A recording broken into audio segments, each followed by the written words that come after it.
Everybody, we just had a State of the Union, but what's the education State of the Union? You'll hear from us on the other side.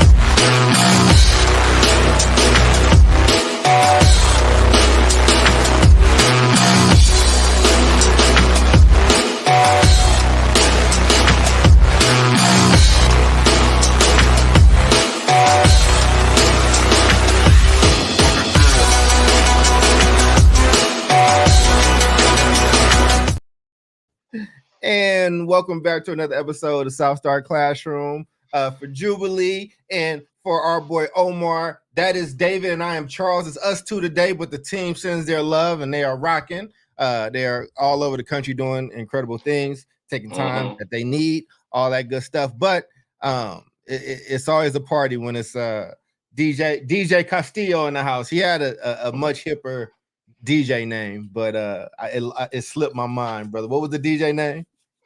I had several. I had my name, which was just DJ David Castillo. I had a hip hop name that I used to go by called Audio Intellect, like in the mid to late '90s. And then I had another DJ name where I was kind of playing, all kinds of music like hip hop, soul, funk. Were you in the Bay Area for any of that time, or were you always down south? Okay, Bay so I was gonna say that last name sounded like you spent a lot of time on Telegraph at Amoeba and Rasputin. Yeah, a lot, yeah. And the last name was DJ Chango, which is one of the deities of the Odisha, Afro-Cuban religion. Well, man, DJ Audio Intellect, brother, how are you, man? Tell us something good. What's new?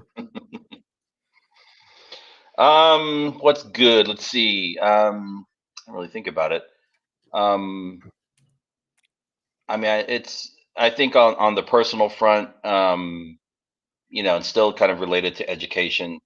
We just wrapped up the second trimester. At my kid's school, right? So we got report cards.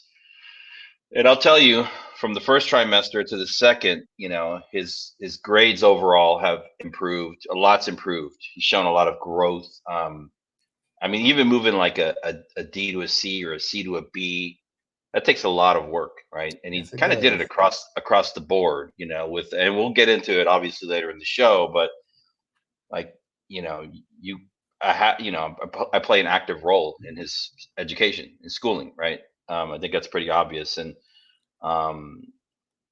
it took a lot of work. It took a lot of focus, a lot of hard conversations, a lot of arguments, right?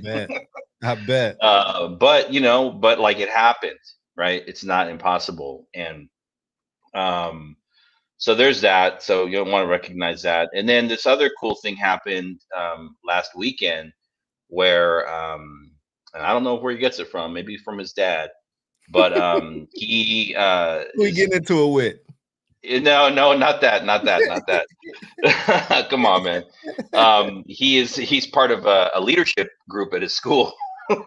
Okay. And they were able to participate in like an overnight retreat this last weekend up in the mountains of San Diego with a bunch of other students from across the county. A 2-day leadership retreat with activities and all the stuff, and it was very cool. He came back kind of exhausted but energized. And in 2 weeks he goes off for a week-long East Coast trip. They're going to do Boston. This is like a lot of that little boy from our presentation. Man, they're doing a little boy that you could kind of hold. No, man, he's grown. He's bigger than you now. He is doing the annual 8th grade East Coast trip, which I don't know if kids on the East Coast do a West Coast trip. I don't know, but I know a lot of West Coast. They do like this East Coast, Boston, DC, and New York City for a week, and that's coming up in 2 weeks. So we're looking forward to that. Yeah, man. So there's a lot happening, and we're still looking at high schools, and you just got to pay attention to all this stuff, man. It's you got to keep up with it, So yeah, That's dope, that's what's bro. happening over here. That's dope, man. That's dope. For me, it's been a hellish, I don't know, 6 or 7 weeks. You've been part of some of it, but we have in my consulting firm. I don't know if I can call it a firm yet, but I want to call it a firm. But our consulting business, we got about 4 different projects that's happening concurrently. And the funny thing is, I actually you feel me, I planned them to where they did not get busy at the same time, but you know how that goes. So they're all happening right smack dab at the same time. Energy Converters is doing well. We are expanding nationally to a national cohort. We're still going to have our localized cohorts in Oakland and the Stocktons and Indianapolis, stuff like that. But we're also building now a step up national cohort for older young people. So it won't just be for high school kids. It'll be for college kids and those fresh out to build platforms. So taking that on from scratch. And then just push myself to get back into publishing and writing. I'm trying to write something every week. I used to write like 2 or 3 times a week. So the latest thing that I wrote will be discussed today. And that will lead us actually right now into a great transition into what we're discussing. So, David, I don't know. Did you get a chance to watch the latest State of the Union? I did not watch it live, but I watched it, post the live event. Well, I'll tell you this. I was a little surprised, to be quite honest with you. And that's probably the same reason why I didn't watch it live, because I was double booked. I didn't watch it live just because I couldn't stomach it. So that's why I didn't watch it live. There were a few faux pas from Mr. Biden. I didn't like when he was talking about all the people that's in this country that came. He was like, some of us came in chains, but then he listed off all these other people that came voluntarily. It was a little weird, but I got what he was trying to say. Everybody did not give him that grace. Some people did. It's kind of split in my community. But I will say, outside of that, I was pleasantly surprised at his fire. He was trying to really hit home what they've actually done in his administration. I thought it was interesting. I did not catch the Republican rebuttal. I saw clips of it. I saw it on Saturday Night Live, but from what I saw, it was not too good. But I didn't watch the whole thing, so I don't want to be unfair. But I think in an election, I'll be unfair. I'll be unfair when we get there. Okay. Right. And so I think I'm feeling like a lot of the country, like maybe how you are, just about these 2 candidates. Now, I do think that one is clearly better than the other. I mean, if I got to go in the booth right now, I'm voting for Biden. That doesn't mean I'm in love with having to do that either. And apparently, if a Black person says that, we are trying to take down the walls of democracy by saying I'm not too happy about my decision. But I will say this, man. He talked about the state of the country, the State of the Union, and it's an event. It's event television, at least for the time being. So I just said, what's the state of education? And I sent you that a few days ago. I just published something about it. I will post it in the there you go in the comments. But what I can give what my state of education is, and you can throw it to me to start or not, but I always give you the right of refusal. If you had to do a state of education, what would be your highlight points? Oof! Wow. Yeah, I think some of these things work their way into his speech, and I also want to be clear. Like, I think naturally, there were probably a couple of things that he said that may have not been well received by different groups of people. But I think the overall takeaway, I was following it on social media. It's like I can follow this in that kind of way. But overall, it sounds like, and my perception, or my feedback on it, is that it was a very well delivered speech, very clear, very targeted. And so kudos to Biden for that. I don't think a whole lot's changed on the education front. I think the State of the Union in terms of education for Black and brown children, unfortunately, still feels like it's being hijacked by politics, right?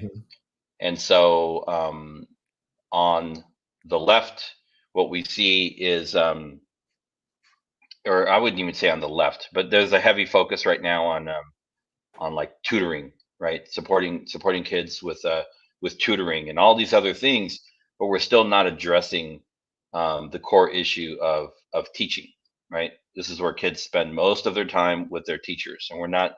I'm not bashing teachers. I'm just saying we need to be focusing more on supporting teachers, around curriculum, around science-based, uh, fact-based, approaches to literacy, which is kind of happening now, and not looking at doing all of this dressing around the core issue. So I think that's still there. Um, I also feel like on the other side of the house, or the other side of politics, they're trying to like blow up education, public education, right? They sure And are. this whole movement for like, quote unquote school choice, which is it feels like it's picking up steam. And so it feels like not a whole lot has changed, and I haven't. It makes me question like even the federal government's role in education, right? Like beyond having a bully But don't say pulpit. that too loud. The people on the right going tell you to join them in abolishing it.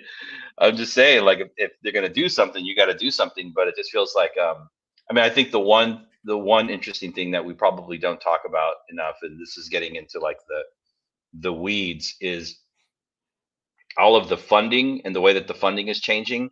To make a long story short, school districts across the country, in terms of federal funding, people are losing federal funding. Especially in different states, they're dealing with it in different ways. But in California, for sure, you see large school districts that are having to do like massive layoffs because of a lot of extra funding that was coming through during COVID. Kind of like relief funds, which are going away. People can't rely on it anymore. And so what we're looking at, in places like San Francisco, more likely in Oakland, in San Diego and LA, are like major layoffs of people, right? This is not like, it's not a mystery. People knew this money was going to be going away, so you kind of have to like plan for it. And some people didn't plan for it, and those are the districts that are probably more high poverty and are going to have to do like pretty significant, severe, immediate cuts. So all that to say, unfortunately, I don't think a whole lot's changed, Charles. Well, you and I are on the same page there, buddy, because I wrote in my piece. I didn't read your piece yet.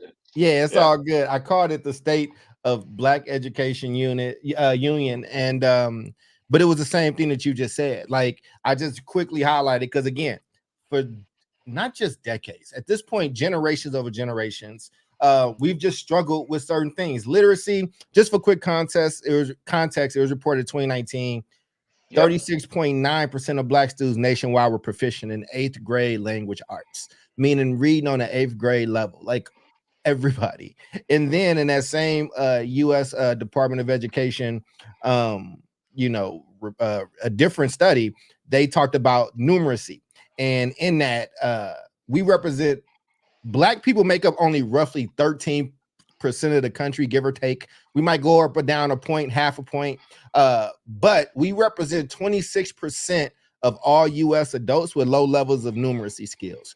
Now, for those that, I have a lot of friends that work in math, and y'all know that I talk about Mr. Brown. Brown was the algebra and geometry teacher, my favorite teacher, just retired last year after like 30 some odd plus years. He's an Oakland legend, but I have to rep for my friends that do math. And this is what numeracy means, so you all know. Numeracy is the ability to access, use, interpret, and communicate mathematical information and ideas in order to engage in and manage the mathematical demands of a range of situations in adult life. Meaning, can you use math to live? Like, do you understand percentages? If it's 25% off on the milk, do you know how to get to that point? Do you know how to like just basically function in this kind of traditional like landscape that we live in, right? So sure, the plan that I wanted for my people was just more like, look, oh, and we have a lot of people that's joining us live. Thank you all for joining us live. I'm gonna let you handle the comments, Dave. Thank you for joining us live, and to our BS3 partners and to our Roku family, thank you so much for being here as well. My plan, I call it the AND plan, and that is awareness, navigation, and duty. And again, I wrote this directly to Black people, but I say this in the report. I've just learned that when I try to write for everybody, it just doesn't hit. And when I write to what I know, it's a lot better. And so this will kind of register for everyone. But one, when we talk about awareness, you got to be aware that if you are a Black student or a guardian of one, there's a high statistical probability that you are probably getting a low value education, just based off the numbers. Because my numeracy is on point. So looking at the numbers, there's a good chance that you got some fighting that you got to do, even if your kid's in a good school. And like things that we've talked about teaching our people to start asking about proficiency and not just grades and understanding that. And like, you got to be aware of this. Go ahead. And this is where I thought we were going to get to.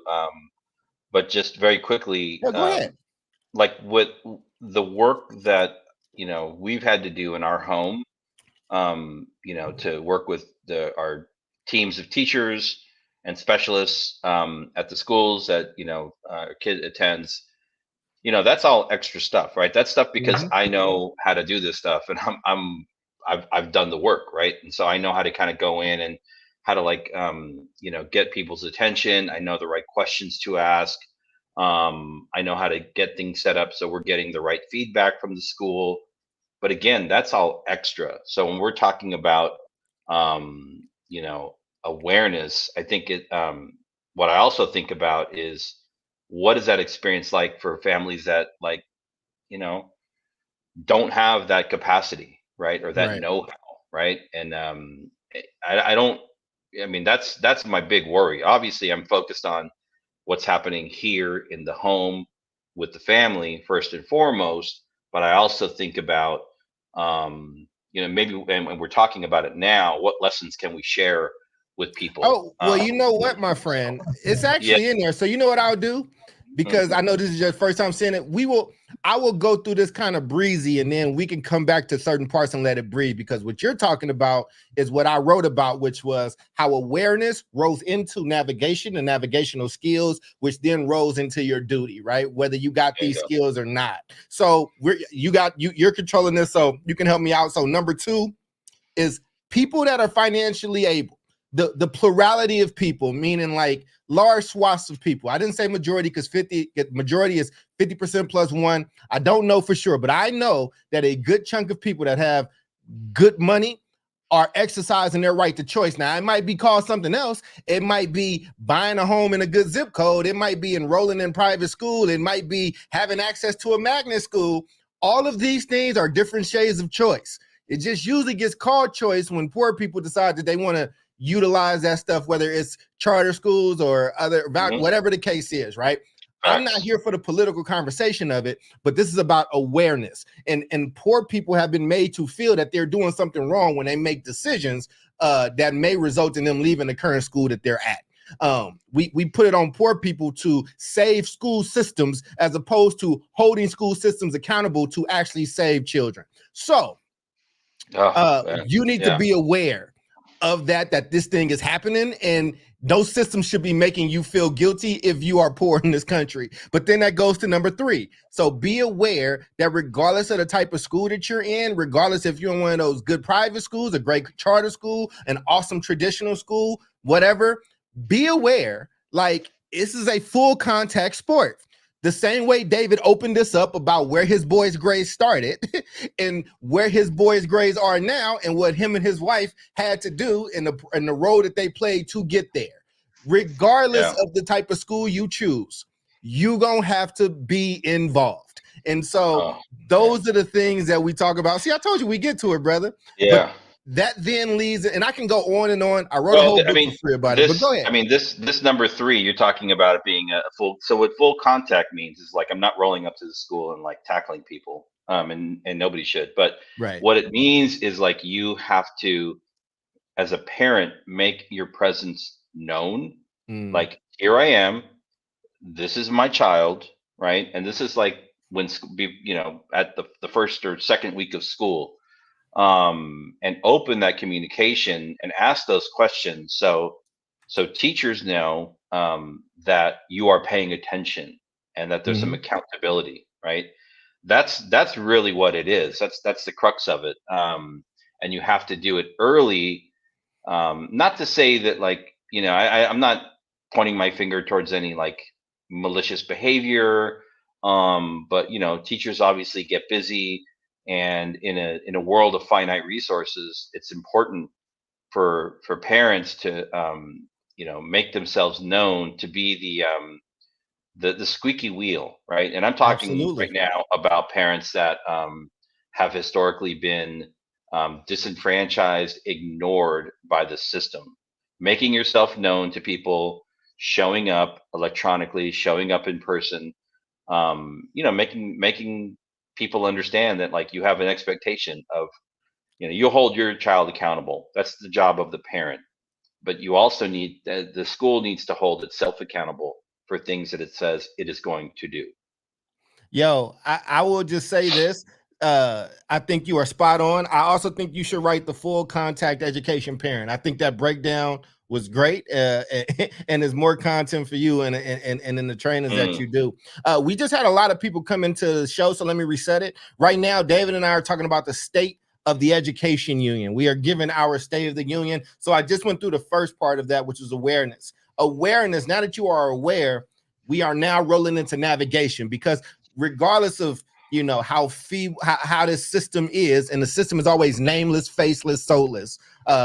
People talk about the system because there's no name behind it. Nobody has to take accountability, quote unquote, for the system.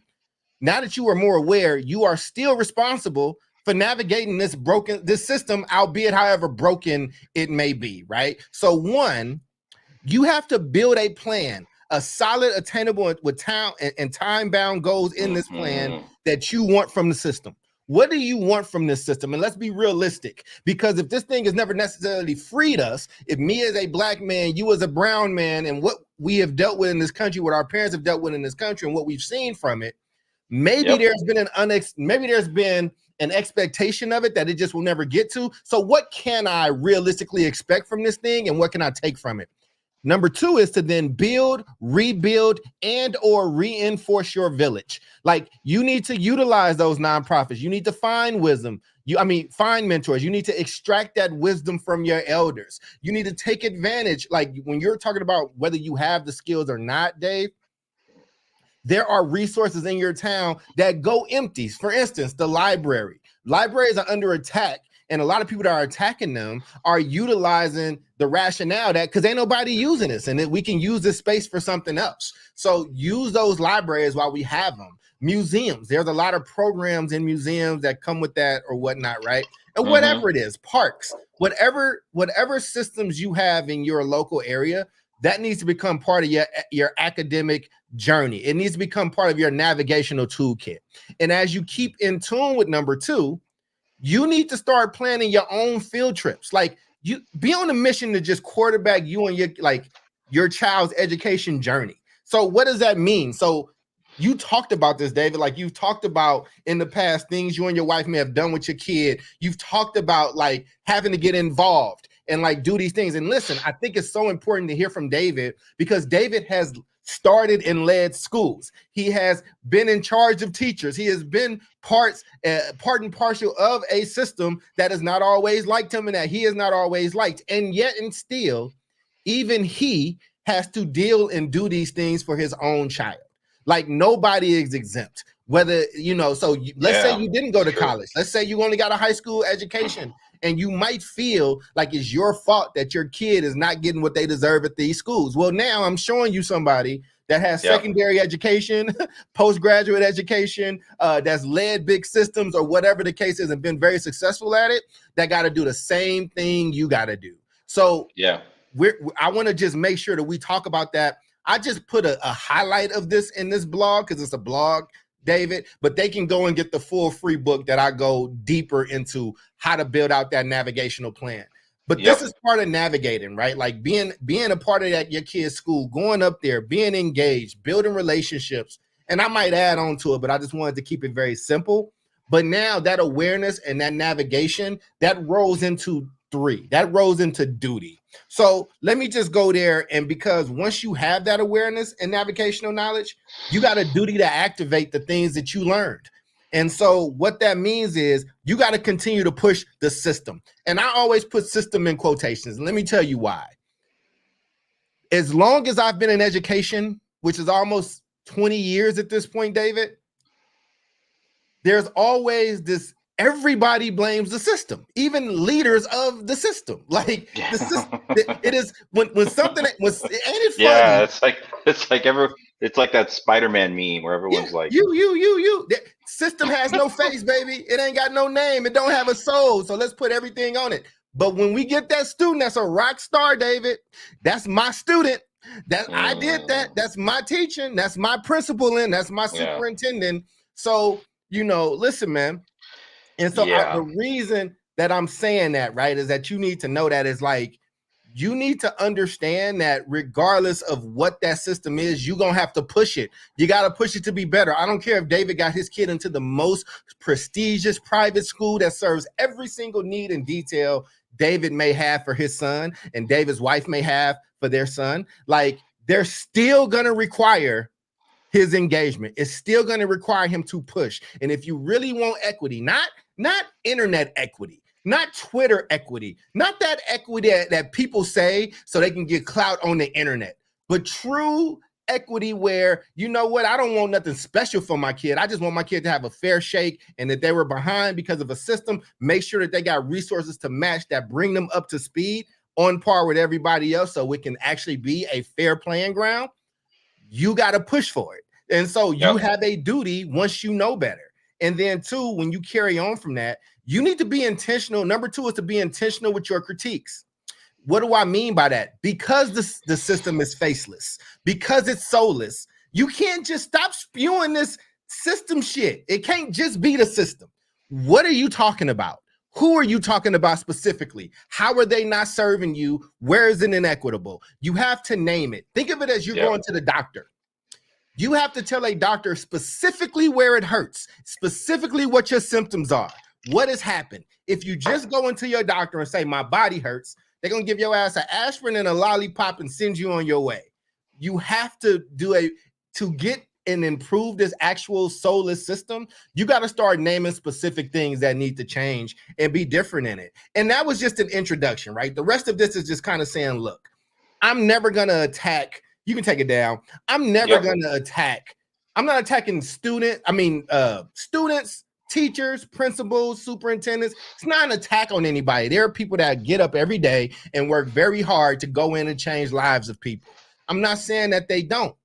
I'm not saying it at all. This is not the opportunity for professionals with college degrees to get in their feelings about. This is about the soul and nature of our country, which lives and breathes in our children that are in these schools right now. And right now, we are failing them. They cannot read at the rate in which they need to read. They cannot do numbers at the rate in which they need to do numbers. They are not being built with the critical thinking skills that one should have in order to lead what is essentially a superpower in this world that has foreign entities that do not want it to be a superpower. And so when we talk about the state of our education union, we got to look at some of these real facts, some of this real data, and we have to take accountability and responsibility for the role that we can play to change it. It is no longer enough. It never was enough, but let's just call it out.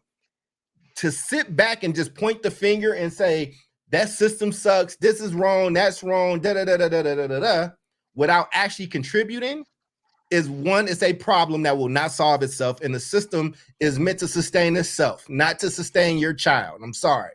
That's why systems survive, but we have kids that drop out every single year and nothing happens to said system.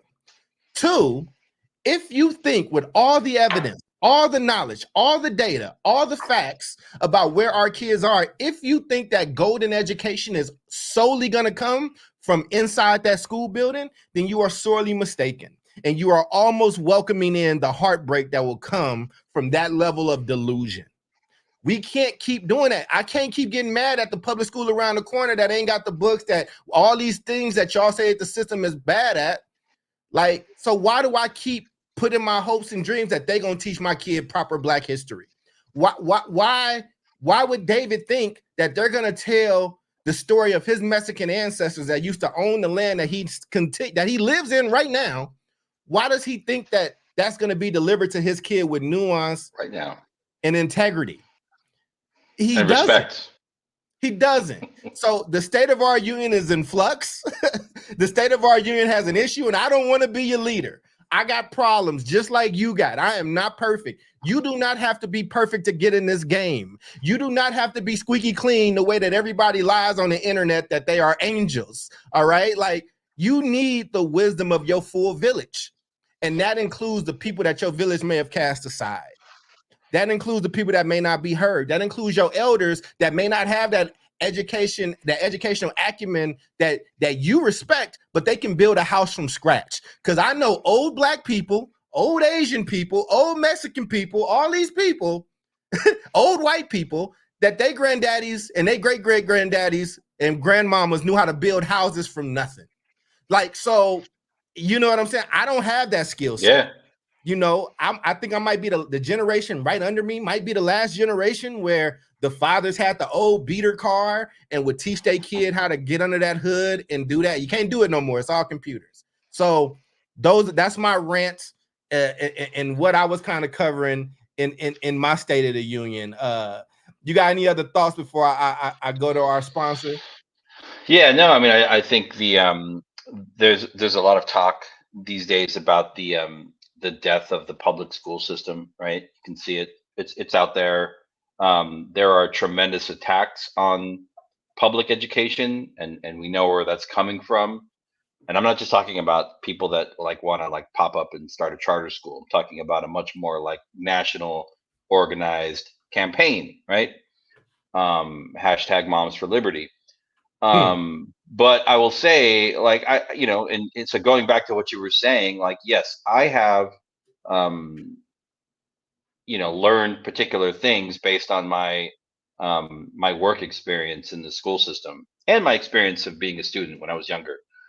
So I have that ability to be able to support um, support my son. I will also say, and I'm not sure if it was transparent, but we are 100% committed to public education in this home, right? We've never attended private school. If it came up, maybe, but like we always figure out a way to make public schooling work, whether that be public charter school or public district school. And so I want to be clear on that too, because I'm also, I'm not one that, is here to bash on I will criticize all night and day, and critique as we're doing now our systems, because I know that they can and they should change. But I also believe in public schooling, and this whole new kind of generation that has quickly propped itself up around school choice that we're seeing now, is essentially an anti-government movement, and I don't associate myself with that. Yeah, and I don't either. And I think, and listen, man, well, I have a few thoughts. But before I get into those thoughts, we have a sponsor, and I'd like to thank our sponsor at McDonald's and their foray into anime, and also one of the kings of anime has passed away. So I think that this actual commercial might even mean a little bit more to that anime community. We'll see you on the other side. Stay with us. Today's episode of BS3 Network is brought to you by McDonald's. McDonald's is going to McDonald's and creating a universe for longtime fans of both McDonald's and anime. I love sauce on my McNuggets and can't wait to try the savory chili McDonald's sauce. It's savory, chili, and bold. For decades, across various episodes and genres, McDonald's has shown up in the anime world and most commonly called McDonald's. McDonald's will be bringing the McDonald's world to life with episodic shorts and manga comics. For a limited time, anime fans will have the opportunity to experience their favorite fictional restaurant.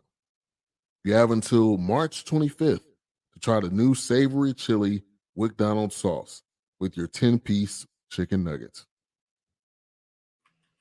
Yes, man. So thank you to our sponsor, and make sure I do this correctly. Akira Toriyama, he created Dragon Ball Z and has influenced culture, not just in the anime world, but throughout the United States, throughout the world, a bunch of other places. So I saw that was a huge blow for a lot of people, and I think that the fact that this anime partnership with McDonald's is interesting. It came at an interesting time. I hope that he gets his flowers. I don't know how big of an anime person you are, but I could not get through my feed without. I didn't know I had as many friends of mine that were anime fans. So that's for them. There you go. So back to what we were discussing, man. Yeah, man. That was my kind of just quick foray into the state of our education union. And here's the thing, I didn't list everything. I didn't make it super exhaustive because one, people tend to not be able to hold more than 3 thoughts or ideas in any given sitting, and then 2, like it's just a lot to overcome and succumb. But if you could just start, the best way to eat an elephant is one bite at a time, man. So like just start with thinking about your role in this. Start by thinking about what it is that you're trying to get, or the changes that you're trying to make, or what that looks like.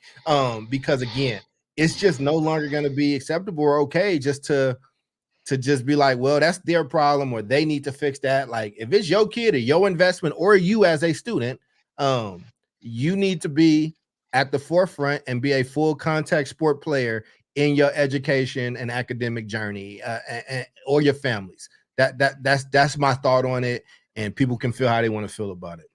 Mm-hmm. So is the question about like what we should be doing as individual like parents, or what we're doing? Well, I think for me that was just where I was coming from as far as like what I felt the issues of the current state of the union was, education union, and just my thoughts. Now you might have some, double click on those same ones, and you might have some other ones that need to be brought up. But like, what are some things that?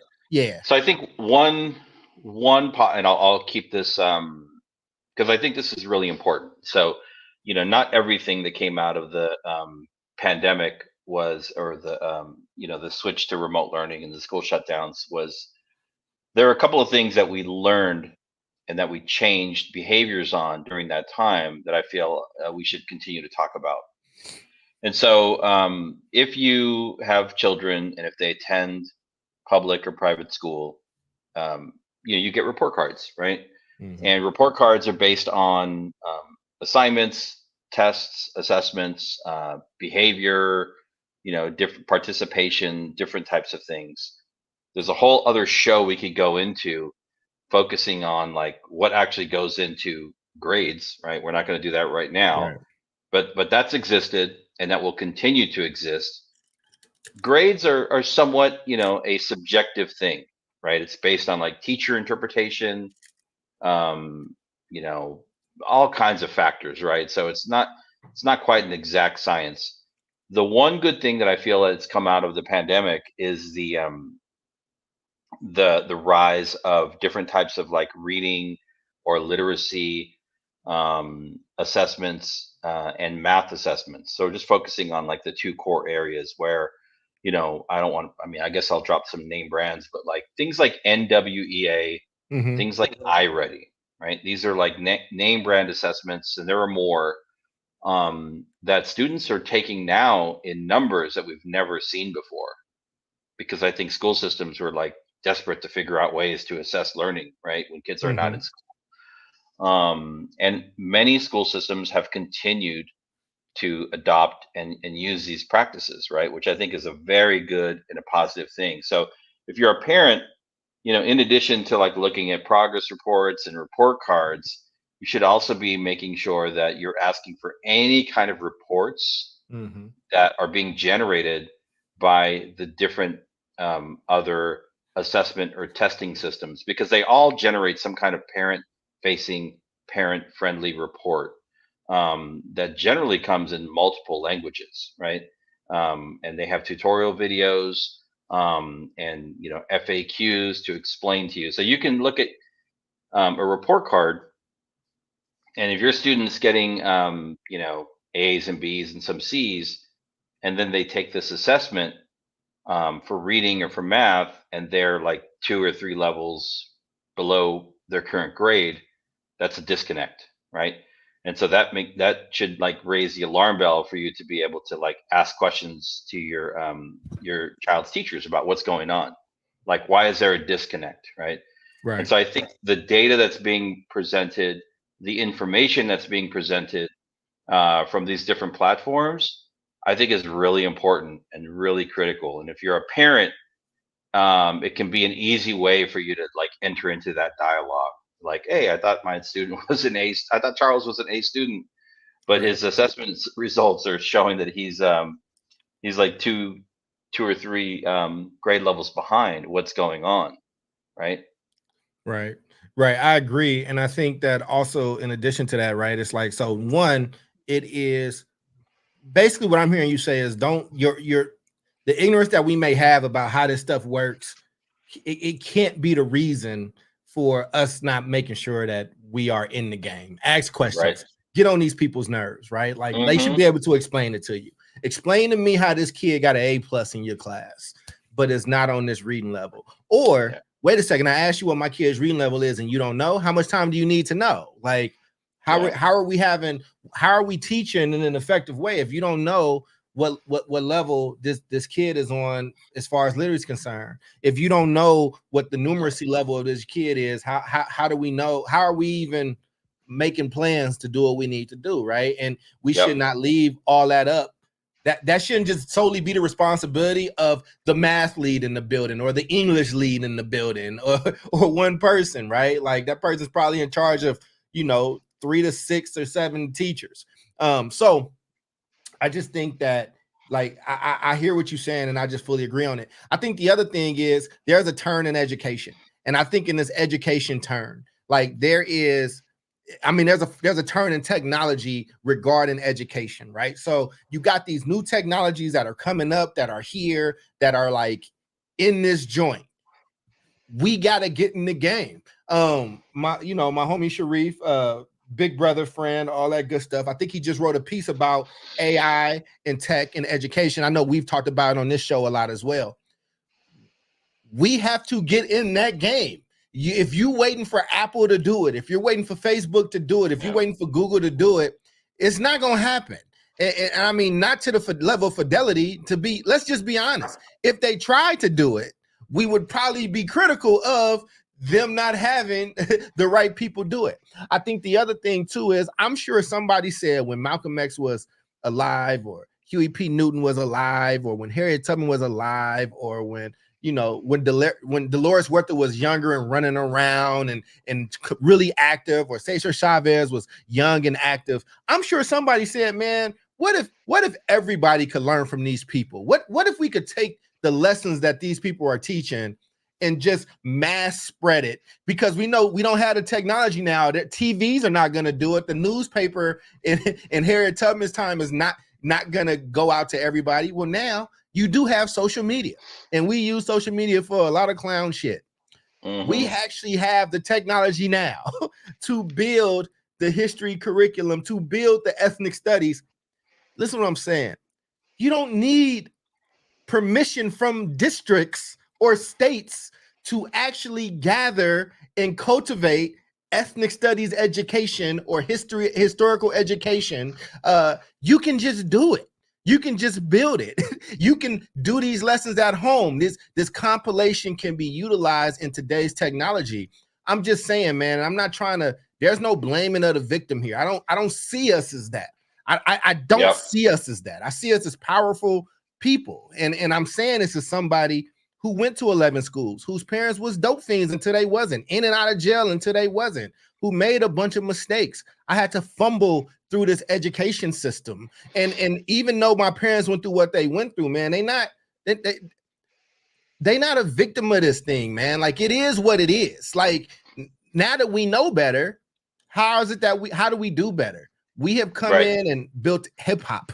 We have come in and built the arts. We have defined the food scene, whether you black or you brown or you Asian, like culture has seeped into everything. You know what I'm saying? We pass down certain lessons. There are certain lessons that you've gotten passed down in your house. There's certain things I got in my house.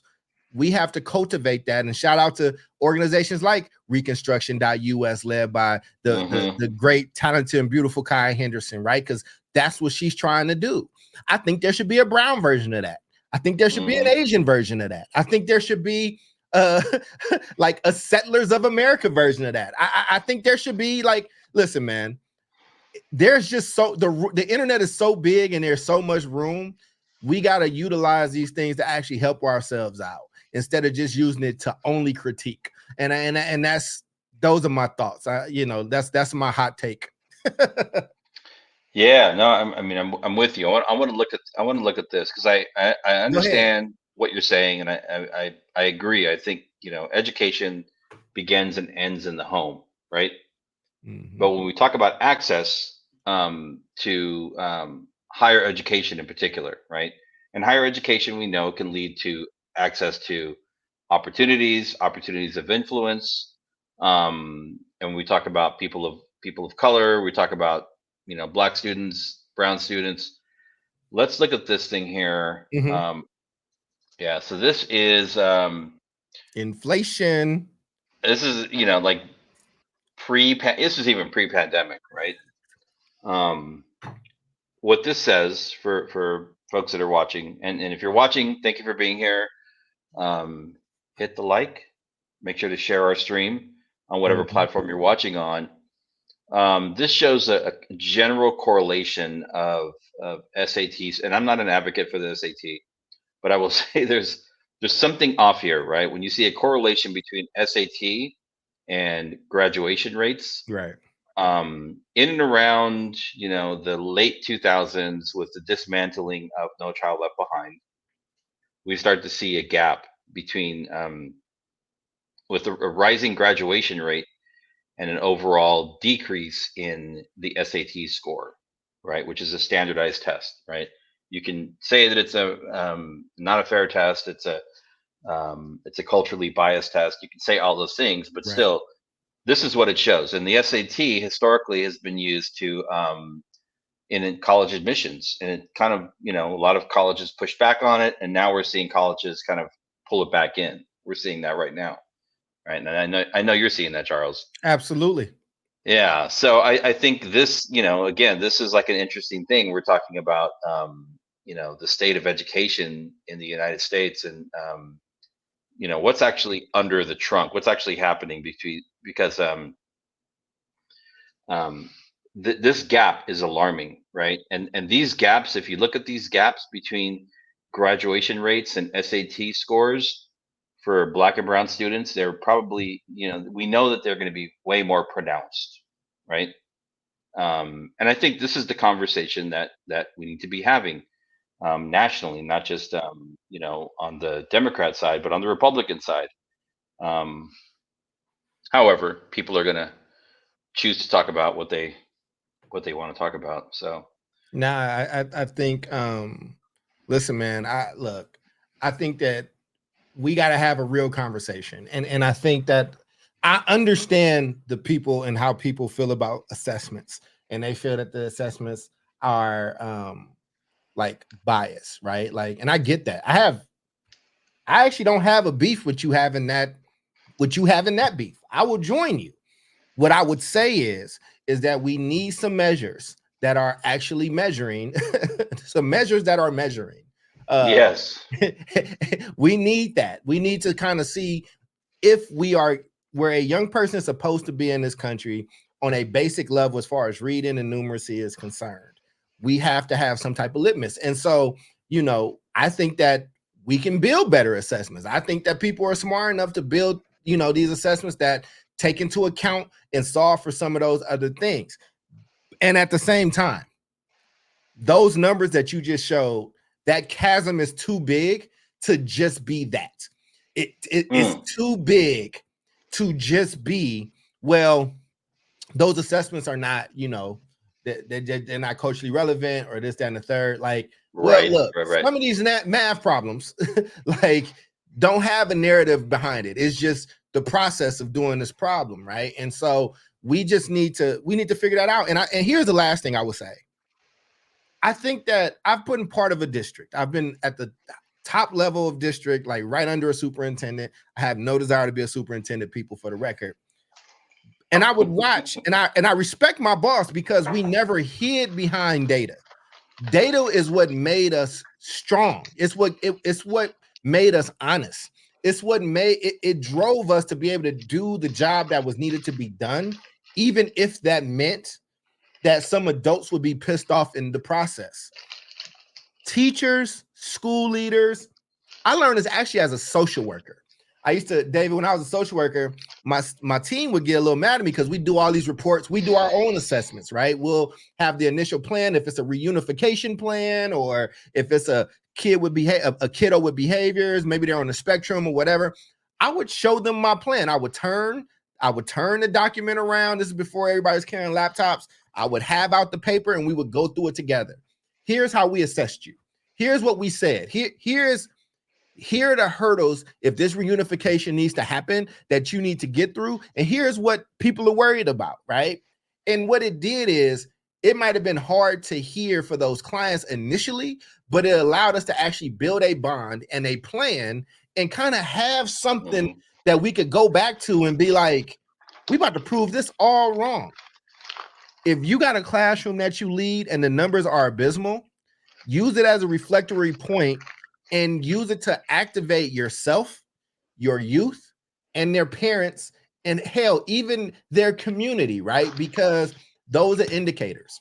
And for people that don't like statistics, them statistics have done pretty well at predicting who's going to jail, who's going to be poor, where are people going to live, what the economic structures are going to be, and how they're going to shift and how they're going to move. And those forecasts have been pretty strong. So are we going to see that there is a flood warning coming? There is a hurricane coming from these numbers. Are we going to take heed, or are we going to stay there and try to just be like, I don't think the numbers know what they're talking about? And again, I have no beef with changing this stuff up. But again, we got facts that's hitting us in the face. And I think we got to do something about it. Yeah. I mean, so going back to the State of the Union, right? Even, without anything having to do with education. And I think I said this earlier in the show, everything but everything is so highly politicized right now, right? In this moment. And what I see, we're talking about things that need to be changing within the education system, are, very loud, minority voices, meaning like a smaller group of very well-funded white people that are pushing a particular agenda around public education, right, in this country today in 2024. Mainly because curriculum, certain types of curriculum that may or may not exist, right? And there's a selective outrage about this right now. But what I haven't seen and what you haven't seen is a selective outrage or an indictment of the system around its lack of ability to educate, young Black and brown children. You're talking about numeracy. That's great. I appreciate that. I'm talking about literacy. Like, if you can't read the math book, you're not going to learn numeracy, right? Right. So I'm waiting for the moment where we can see like the outrage around the literacy crisis that we know that we have in this country. So until then, I'll believe all this other stuff is essentially, is fake, right? It's contrived. It's going to come and it's going to go. And then the second point has eluded me, so it'll come back. Well, I mean, look, I agree with you, man. And I think as I go into my final thoughts on this, and I got it. It's go back. ahead. It's back. So, and this is the other thing around, like in this moment, in this like political moment that we're living in around selective outrage, we're seeing all of these stories right now about immigration, right? This is tied to the State of the Union. Immigration is a big issue. It's a big topic right now, and it's impacting education as young people are immigrating to the U.S. and moving into public schools. That's happening, and that's definitely a challenge. But what I'm talking about is the scapegoating that's happening. Where we have people coming over the border. People always have come over the border. White people came over a border at some point in time. And I saw a story today about, and it was insane. It was like, they were taking video and shots of the Kensington neighborhood in Philadelphia, which everybody knows. It's like a lot of drug use. It's kind of always been like that. And not to discount it, but to say that it's bad, but to blame it on, immigration, right? And so my question there is, if you look back and you go back, what would it be, 30 years now, Charles? Like, where was all the outrage around The crack epidemic? Yeah. Exactly, right? And Yeah. so there's like this selective outrage issue where people are just like, oh my God, look at all these poor people. And that are and it's sad because fentanyl is a major issue. It's a real thing. People are dying from it. They're suffering from it. But where was the outrage when crack was moving through the Black and brown communities 30 years ago in this country? There was none. I mean, So not only was there no compassion, it was the so- opposite, right? It was the criminalization. Exactly, right. Yeah. Parents was in and out of jail my entire early life, Yeah. sub 11, right? Like, I think Yeah, the last man. time when I had a parent in jail, I was possibly 11 or 12. Yeah. And that And was so- my reality. So using that like kind of same thinking, this is how I think about the different ways that immigration, or not immigration, but education pops into the conversation, right? It's always politicized, right? Yeah. Who's talking about what issues, and what issues are people not talking about? So I wanted to put that out there. I'm gonna give you the last final word, man. I'll get mine out. That's it. I'm done. I'm Oh, done. you're That done? was, okay. that was Well, my last thing. I'll go into mine, man. Listen, Yep. ladies, gentlemen, my fellow citizens, our state of education union is not strong. It is in flux. It might be strong for a few individuals. That is not actually probably statistically significant at this point. But I think that there has to be a different approach. And the politicizing of it, the finger pointing of it, the posturing around it with no real action to back it up, I think is useless. Actually, it's not useless. I think it's counterproductive. I think it harms us and hurts us more. It's a cancer that we're not treating, and it's spreading. And it's about to get to our brains. And I think that we have to really, really we got to do something about it, man. And we just can't sit around on it. Like you got to try, and you got to have a plan. Again, you just, when you know better, you got to do better. And this is not shaming or anything like that. None of the new words that get thrown on X/Twitter all day. This is not gaslighting. This is not shaming. This is not othering. This is none of that. This will impact all of us. This will impact our union. This will impact our country. And this will impact you, whether you are a staunch Republican or a lifelong Democrat. How we are educating this next generation and how we continue to educate ourselves will come back. We will reap what we are sowing. Like, if you plant bad seeds, you get bad crop. And so, there's something that we all have to take accountability and responsibility, because we will never, ever win against the nameless, faceless, and soulless system. That can't nobody go visit the system. The system don't have a home address. It don't have a phone number. It don't have an IG that you can tag. It ain't got none of that. Cat Williams can't go on Shannon Sharp and call it out. It's not a thing. It's made up of people, individuals, you and me, that's in it. And as the great Dr. Howard Fuller would say, and David Castillo has reiterated on this show, if it wasn't built by God himself, it can be changed and altered. For Jubilee Ransom, for Omar Yanar, for David, DJ David Castillo, and all his many monikers. I am Charles Cole. Thank you for joining us for another episode of South Star Classroom, and see us next week. Same bat time, same bat station. Peace.